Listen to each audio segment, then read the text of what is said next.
नमस्कार, करेन्ट न्यूजमा यहाँलाई हार्दिक स्वागत छ। म प्रकाश गिरी। करेन्ट न्यूजमा हामी कुनै पनि विषयवस्तु उठान मात्र गर्दैनौँ, यसको चिरफार अनि विश्लेषण पनि गर्ने गर्दछौँ। संसद पुनर्स्थापना भइसकेपछि अब मूल मुद्दा संसदको ढोका कसरी खुल्छ भनेर बहस प्रारम्भ भएको छ। फागुनको 23 गते राष्ट्रपतिले संसदको अधिवेशन आह्वान गर्नुभएको छ, तर आह्वान भइसकेपछि त्यो संसदको बैठक कसरी चल्नेछ? फागुनको 23 गते 4 त पक्कै बज्नेछ। त्यो बजिरहँदाखेरि सत्ता पक्ष को हुनेछ, विपक्ष के हुनेछ, प्रधानमन्त्री त्यहाँ कुन हैसियतमा कसरी रहनेछन्, प्रश्नहरू थुप्रै रहनेछन् र सत्तारूढ दल प्राविधिक रूपमा रहेको पुष्पकमल दाहाल प्रचण्ड र माधव कुमार नेपालको समूहले के गर्नेछ?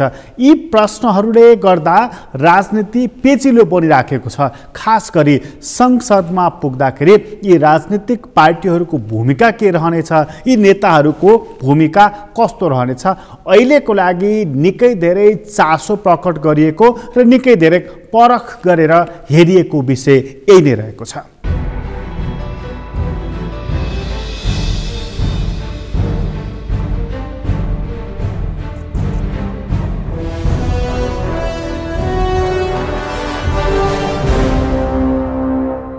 संसद पुनर्स्थापना हुनुपर्छ भन्ने पक्ष मध्येको मूल पक्ष थियो प्रचण्ड माधव समूह। उनीहरूलाई नेपाल कम्युनिस्ट पार्टीको एउटा समूहको दर्जा दिएको छ, तर प्राविधिक रूपमा यो पार्टी अहिले पनि नेकपामै छ। किनभने संसदको सचिवालयमा अहिलेसम्म नेकपा भन्ने दल विभाजन भएको सूचना छैन। निर्वाचन आयोगले कुन दल आधिकारिक दल हो भन्ने टुङ्ग्याइदिएको छैन, जसले गर्दा नेकपा एक देखिएको छ। दल विभाजनको लागि केही बाध्यकारी प्रावधानहरू रहेका छन्। जहाँ विभाजन गर्नुपर्नेछ त्यहाँ केन्द्रीय समितिमा 40% र संसदीय दलमा पनि 40% मत पुर्याउनु पर्नेछ।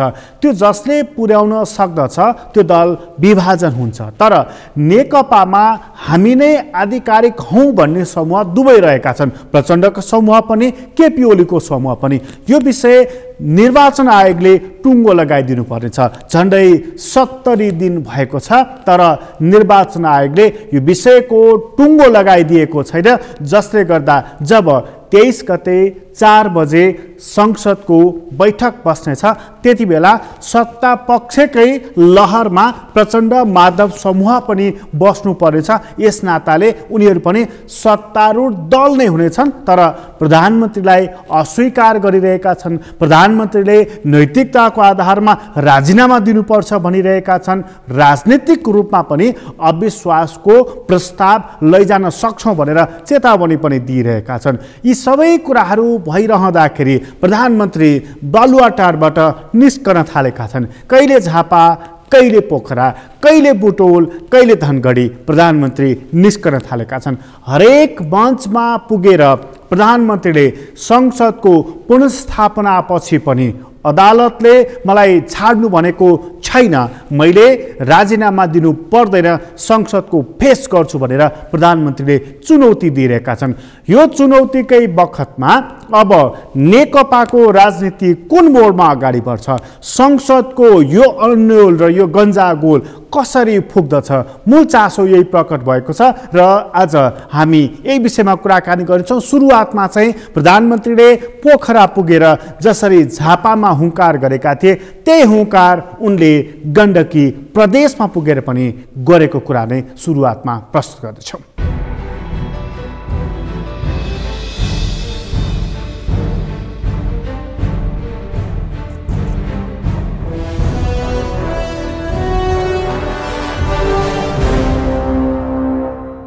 तपाईँहरू अनौठो नमान्नुहोस्।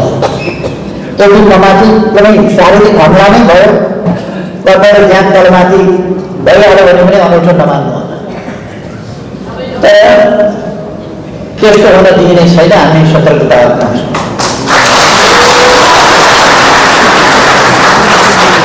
नरहिने भने पनि केही छैन, आन्दोलन छ, पार्टी छ, आन्दोलन छ।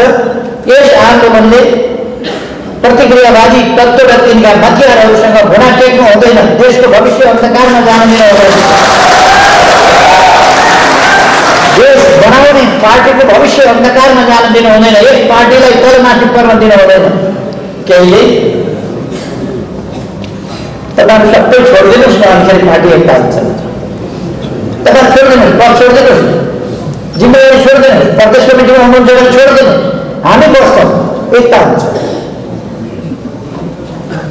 किनभने त्यसो भएपछि हामीले देशलाई बर्खालामा लगेर हाल्न पाउँछौँ भन्ने उनीहरूको कुरा हो। त्यो कुरामा तपाईँहरू अलमलिनु हुँदैन साथीहरू। जनताको एकता र उन्नति देख्न नचाहनेहरूलाई यो देश एउटा स्वाधीन सार्वभौम देशको हैसियतमा उठेको हेर्न नचाहनेहरूलाई र आफ्ना साना संकीर्ण वैयक्तिक स्वार्थका लागि राष्ट्रिय स्वार्थ तिलाञ्जली दिन नहिचकिचाउने तत्त्वहरूका लागि यो हाम्रो व्यवहार बडो सही नसक्नु व्यवहार हो। हामीले हाम्रो राष्ट्रिय आकांक्षा समृद्ध नेपाल र सुखी नेपाल, नेपाल समृद्ध हुनुपर्छ, नेपाली जनता सुखी हुनुपर्छ।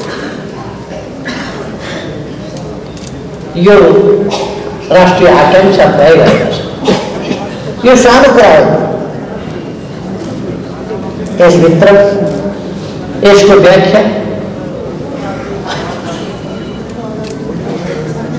व्याख्या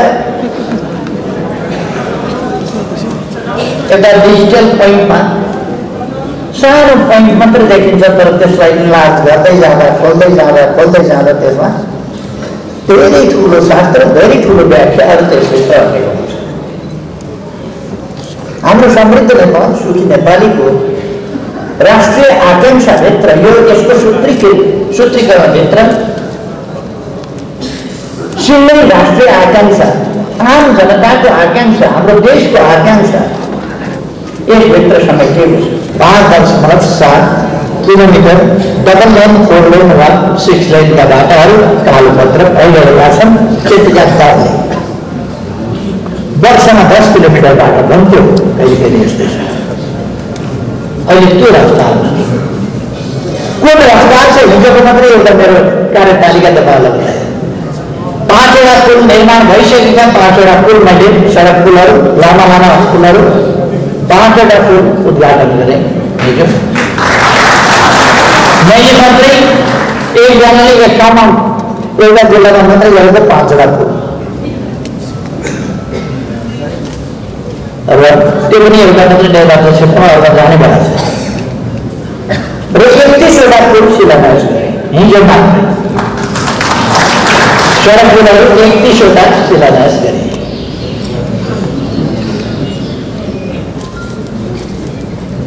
आज म यहाँ तपाईँहरूसँग भेटघाटका लागि आएँ, तपाईँहरूसँग केही विचार राख्नका लागि आएँ। तर सबै गण्डकी प्रदेशको प्रशिक्षण प्रतिष्ठानको शिलान्यास पनि गरेँ। यस बिचमा यी 3 वर्षहरूमा कति विकास भएको छ, कति फरक परेको छ, तपाईँहरू आफै देख्न सक्नुहुन्छ। केमा फरक परेको छ, कति फरक परेको छ। हामी कृषि क्षेत्रलाई आधुनिकीकरण गर्दैछौँ, कृषिको आधुनिकीकरण, व्यावसायिकीकरण गर्दैछौँ।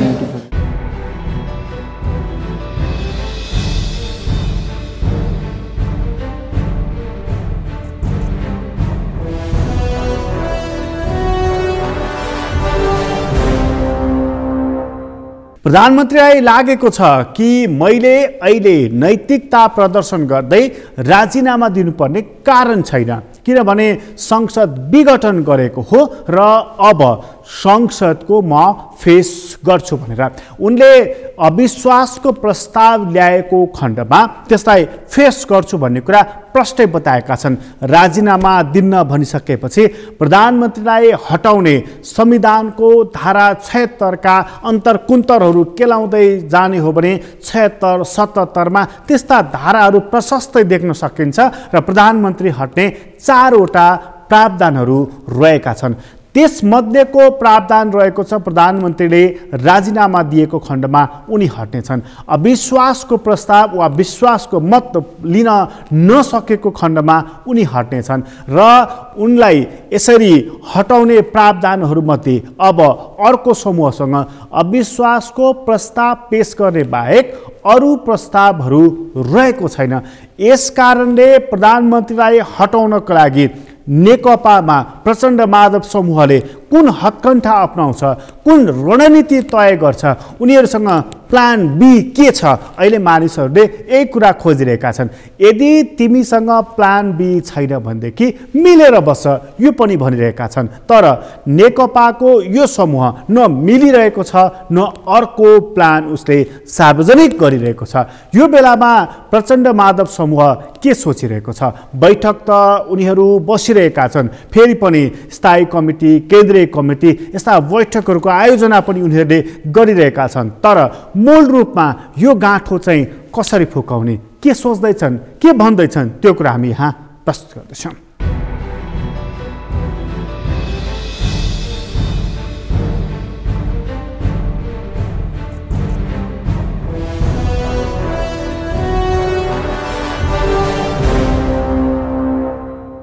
केपीजीको कुरा सुन्छु म, उहाँले के भन्नु थाल्नु, हामीले झन् जितेको जस्तो गर्नु भएको छ। सर्वोच्च फेरि उहाँले हराइदिएको त हामी झन् बलियो भयो भने के अचम्म हारेपछि बलियो भने त्यो कस्तो सिद्धान्त प्रतिपादन गरेर यस्तो हुन्छ र भन्नुहोस् त, पछाडि पछाडि अनि जित्यौँ हामी त झन् बलियो भइयो। त्यस्तो हुन्छ कहीँ नैतिकताको आधारमा राजीनामा दिनुपर्छ पुरै देशले भनिराखेको, तर राजीनामा दिन त कता म अझै देखाइदिन्छु भन्ने उहाँले अब देखाउने के बाँकी छ? उहाँले के सङ्कटकाल आएर देखाउँछु भने हो कि? किनभने उहाँ त अब त पार्टी सदस्य पनि हुनुहुन्न, वैधानिक ढङ्गले पार्टी सदस्य हुनुहुन्न, संवैधानिक ढङ्गले यति ठुलो प्रतिगमनकारी उहाँको कदमलाई सर्वोच्च अदालतले खारेज गरिसकेपछि उहाँ प्रधानमन्त्री एक क्षण पनि बस्न लायक पनि हुनुहुन्न। तर उहाँले अझै दम दिनुभएको, अझै हिजो मात्रै मैले सुने अब मान्छेलाई साम दाम दण्ड भेद भ्रम प्रलोभन के गर्दै गर्दै अझै टाइम बल गर्नुपर्छ। यो सबैबाट चाहिँ वास्तवमा एउटा चाहिँ भनाइ छ क्या, चाहिँ अन्तर्राष्ट्रिय कम्युनिस्ट आन्दोलन स्थापितै भनाइ हो। जनताको एउटा नियम छ क्या, उनीहरू सङ्घर्ष गर्छन्, सङ्घर्ष गर्ने बित्तिकै भने जस्तो जित हासिल हुँदैन, फेरि सङ्घर्ष गर्छन्, फेरि पनि नहुन सक्छ। त्यति बेलासम्म सङ्घर्ष गरिराख्छन् जबसम्म सम्पूर्ण रूपले जनताको जित हुँदैन, तबसम्म जनताको नियम हो सङ्घर्ष गरिराख्ने। प्रतिक्रियावादीहरूले गडबडी मचाउँछन्, बेइमानी गर्छन्, सफल हुँदैनन्, फेरि बेइमानी गर्छन्, षड्यन्त्र गर्छन्, सफल हुँदैनन्। जबसम्म पुरै पतन हुँदैन तिनीहरूले गडबड गर्न छोड्दैनन्। यही भनाइअनुसार नै केपी ओलीजी सम्पूर्ण रूपले आफ्नो पतन नहुँदासम्म बेइमानी र गडबड गर्न नछोड्ने पात्रको रूपमा, एउटा प्रतिक्रियावादी पात्रको रूपमा उहाँ उभिएको देखिन्छ। उहाँले त भन्नुभएको थियो हामीले त सेटिङ गरिसकेका छौँ, भइहाल्छ, अब सर्वोच्च त हाम्रै अनुसार गर्छ। देशभरि हामी तपाईँले सुन्नुभएको छ नि, देशभरि अभियान चलाउनु भयो र मान्छेलाई ओहो केपी ओलीले त ठुलो सेटिङ गरेको छ, त्यसो भएपछि यतापट्टि प्रचण्ड माधवतिर लाग्यो बर्बाद भइन्छ, सेटिङ भइसकेको छ भने त उतै लाग्ने हो। धेरै मान्छे त्यो सेटिङको भ्रममा लागेको थियो, अब बिस्तारै फर्किँदै हुन्छ। साथी म भन्छु आउनुहोस्, अब अर्को सेटिङ पनि भत्किँदैछ, निर्वाचन आयोगवाला सेटिङ हेर्नु होला। मैले त्यत्तिकै भनेको होइन, मैले त्यत्तिकै भनेको होइन, मैले बुझेर भनेको छु। केही समयभित्रै निर्वाचन आयोगले उहाँलाई यो पार्टी उहाँको आधिकारिक हुन सम्भव होइन, आधिकारिक पार्टी बहुमतवाला पार्टी नै हो र सूर्य चिन्ह र नाम उहाँकै हो भन्ने फैसला हुन्छ। त्यसमा एक इन्च पनि शङ्का गर्नु पर्दैन। म यो कुरा पुरै विश्वासको साथ भन्न सक्छु। तपाईँ यसमा कतै दुविधामा पर्नु जरुरी छैन र सूर्य उतै हुन्छ भन्ठानेर उतै लाग्नु भएको छ। साथीहरू केही भ्रममा भने छिटै बिउजिनुहोस्। तपाईँ निन्द्रामा पर्नु भएको छ, लट्याइएको छ, तपाईँलाई लट्याइएको छ, के पिलाइदिए हो, के पिलाइदिए हो। छिटै तपाईँ निन्द्राबाट बिउजिनुहोस्।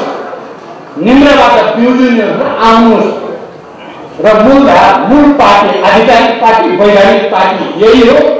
यही हुन्छ, कसैले यसलाई यताउता गर्न सक्ने सम्भावना नै छैन। मैले भनेको थिएँ सर्वोच्चले फैसला जनताको पक्षमा संविधान अनुसार नै गर्छ, अर्को हुनै सक्दैन भनेर मैले तपाईँहरूले सुन्नुभएको छ। मैले सार्वजनिक मञ्चहरूबाट भन्ने गर्थेँ, मैले कुनै सेटिङ गरेर भने त होइन। मैले संविधान, लोकतान्त्रिक मूल्य मान्यता र जनभावनालाई बुझेर भनेको कुरा थियो र त्यही भयो। अहिले पनि संविधान आयोगसँगका पटक पटकका हाम्रा छलफलहरू, जनभावना र दल सम्बन्धी ऐनको व्यवस्था अनुसार म भन्छु पार्टीको मान्यता हामीले पाइ नै सक्यौँ, सूर्य हामीले पाइ नै सक्यौँ। अब खालि घोषणा हुन मात्र बाँकी हो भन्ने मलाई लाग्छ। त्यस कारण कोही दुविधामा पर्न जरुरी छैन। उहाँले अब तल परे पनि काहीँ माथि परे पनि काहीँ भन्ने छैन हाम्रो नेपालको उठान। केपीजी त्यस्तो गरेर तल परे पनि म माथि छु त,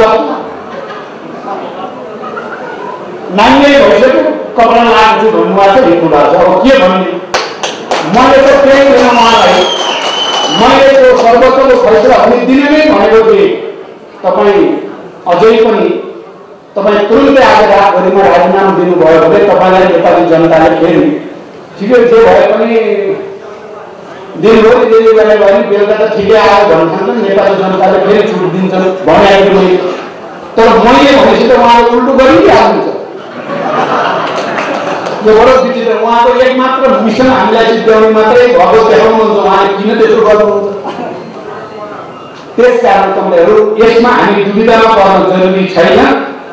अब हाम्रो देशमा अहिले नैतिकताको खडेरी परेको देखियो। यत्रो संविधानमाथि घात भयो, संसद विघटन भयो, असंवैधानिक देशव्यापी आन्दोलन भयो, सर्वोच्चले फैसला गर्यो नैतिकताको आधारमा एक रौँ पनि आफ्नो तर्फबाट केही पनि प्रदर्शन गर्नु नपर्ने। अब उल्टै चाहिँ धम्की, अझ उल्टै अहङ्कार प्रदर्शन गर्नुले पुरै ध्वस्त नभएसम्म केपीजीको बुद्धि पलाउनु देखिएन।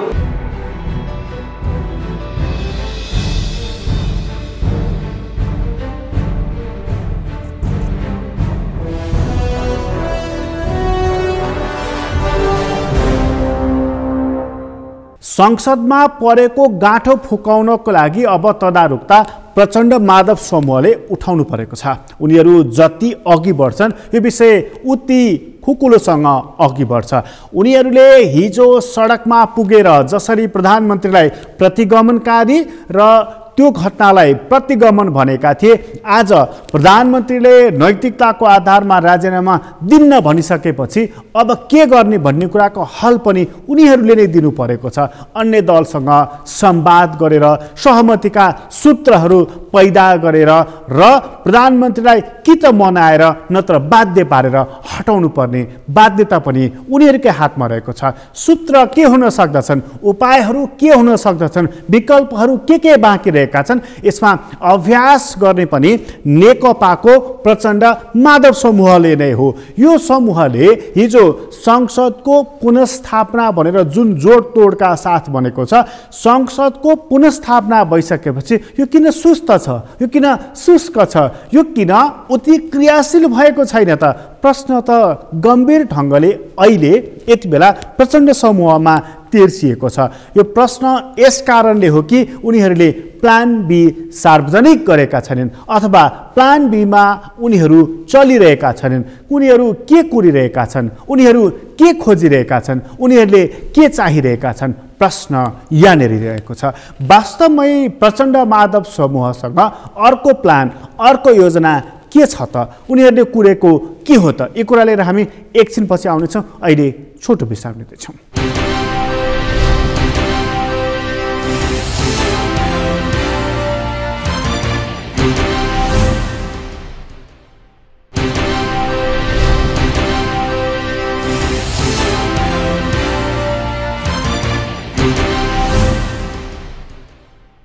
विश्रामपछि पुनः स्वागत छ। हामी करेन्ट न्युजमा छौँ र करेन्ट न्युजमा हामी कुराकानी गर्दैछौँ। संसदको पुनर्स्थापना त भएको छ, जुन माग प्रचण्ड माधव समूहले हामी यहाँ छौँ भनेर सडकमा पुगेर बताएका थिए।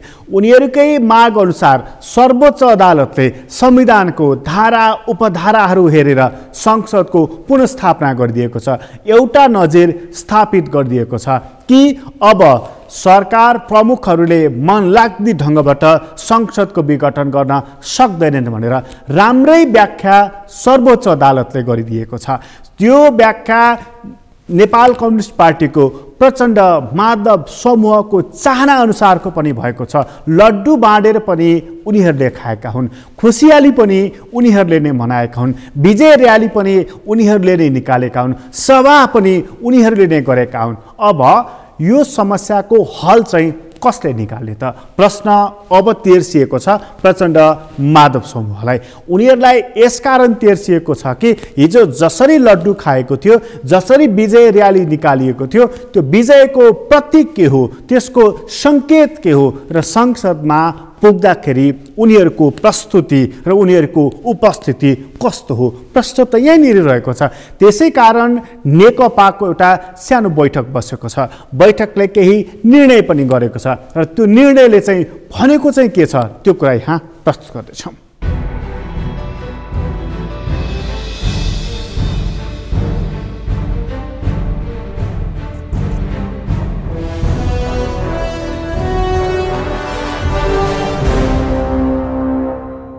पार्टीको सचिवालयको बैठकले पछिल्लो राजनीतिक घटनाक्रमका सन्दर्भमा पार्टीको स्थायी कमिटी र केन्द्रीय कमिटीको बैठक छिटै बोलाउने निर्णय गरेको छ र साथसाथै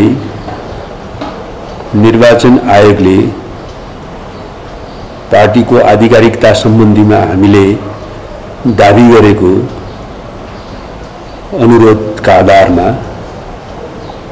संविधान र दल ऐन अनुरूप छिटै निर्णय गर्नका निम्ति पनि हामीले अनुरोध गरेका छौँ। होइन, त्यो त स्वेच्छाचारी ढङ्गले गरेको निर्णय मान्ने हुँदैन।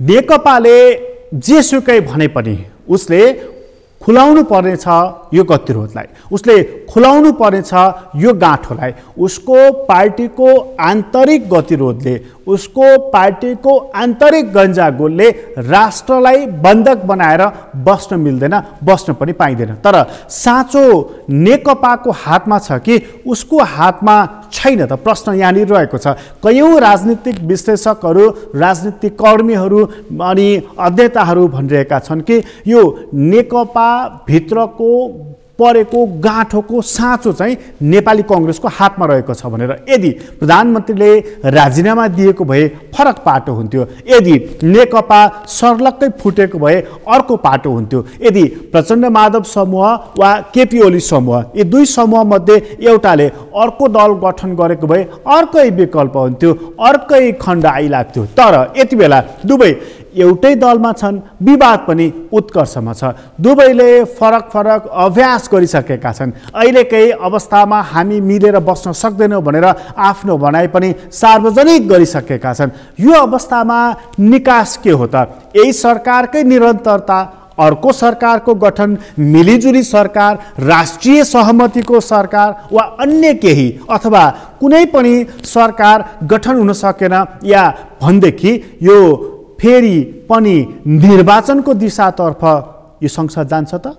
यो प्रश्न अर्को महत्त्वपूर्ण प्रश्न बनेको छ। प्रधानमन्त्रीलाई कतिपय मानिसहरूले शङ्कालु नजरले हेरेर कुनै पनि कसै गरी पनि सरकार भन्न नदिने र यही सरकारलाई लम्ब्याइरहने सोच राखेको उनीहरूले आरोप लगाएका छन्। काङ्ग्रेससँग मिलेर समीकरण बनाउन खोजेको आरोप पनि लगाइरहेका छन्। राजनीतिमा यस्तो समीकरण बनाउन पाइन्छ, यो आरोप पनि होइन। तर यो आरोप अर्को आरोप छ कि बहुमतको, अल्पमतको मिलिजुली कुनै पनि सरकार बन्न नदिएर फेरि निर्वाचनतर्फ धकेल्ने कोसिस यहाँनिर भइराखेको छ भनेर पनि चर्चाहरू चलिराखेको छ। वास्तवमा हात कसको माथि छ? प्रधानमन्त्रीको, प्रचण्डजीको अथवा प्रमुख प्रतिपक्षी नेपाली कांग्रेसको? यो गाँठो अथवा यो तालचा जहाँ लागेको छ यसलाई खोल्ने साँचो चाहिँ कोसँग छ?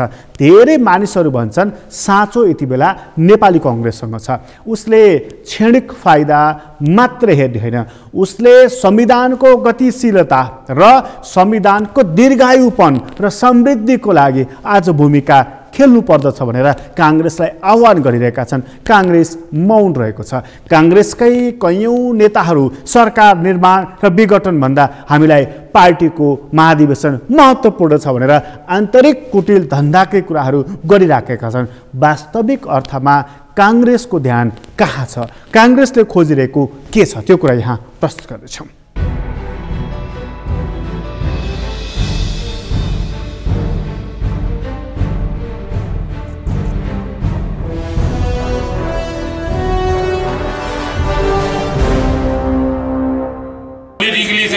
मिल्न सकिरहेको छैन, तर लिगली भन्छ न यो कानुनी रूपमा वैधानिक तवरले फेरि स्प्लिट पनि भएको छ। त्यो कारणले गर्दाखेरि नेपाली कांग्रेस पार्टी, मेरो चाहिँ व्यक्तिगत धारणा के हो भन्दाखेरि नेपाल कम्युनिस्ट पार्टी अहिले त संसद चालु हुँदाखेरि पनि नेपाल कम्युनिस्ट पार्टीको संसद दलै एक्टिभ भएको कारणले गर्दाखेरि यो दलको चाहिँ के छ भने बहुमत त उहाँले चाहिँ प्राप्त गरेकै छ र विधिसम्मत तवरले यो चाहिँ वैधानिक तवरले नेपाल कम्युनिस्ट पार्टी चाहिँ स्प्लिट नभइकन कांग्रेसले यो गर्छु त्यो गर्छु भनेर भन्नु चाहिँ अलि चाँडै हुन्छ कि भन्ने मलाई लाग्छ। किन भन्दाखेरि डिसिसन दिँदाखेरि मेच्योर डिसिसन हुनु पर्यो, एउटा चाहिँ फ्याक्टको आधारमा गर्नु पर्यो। यसो हुन्छ उसो हुन्छ भनेर भन्दैमा आफै फस्ने गरिकन त गर्नु भएन नि। त्यो कारणले गर्दाखेरि हतार हाम्रो चाहिँ छैन। किन भन्दाखेरि नेपाली कांग्रेस त प्रतिपक्ष भई हामी थियौँ, 5 वर्षको लागि प्रतिपक्षमै बस्छौँ भनेर मेन्टली प्रिपेयर भएर बसेकै हो नि त हामी। तर अब चाहिँ के हो भन्दाखेरि जनताले दिएको म्यान्डेट 5 वर्षसम्म चलाओ भन्दाखेरि अब नेपाल कम्युनिस्ट पार्टीले चलाउन नसकेपछि चलाउनै नसक्ने हो भने पनि अनि त्यसपछि त अब कम्युनिस्टले गर्न नसके कांग्रेस त छँदैछ। त्यस बेला चाहिँ त्यस केसमा हामी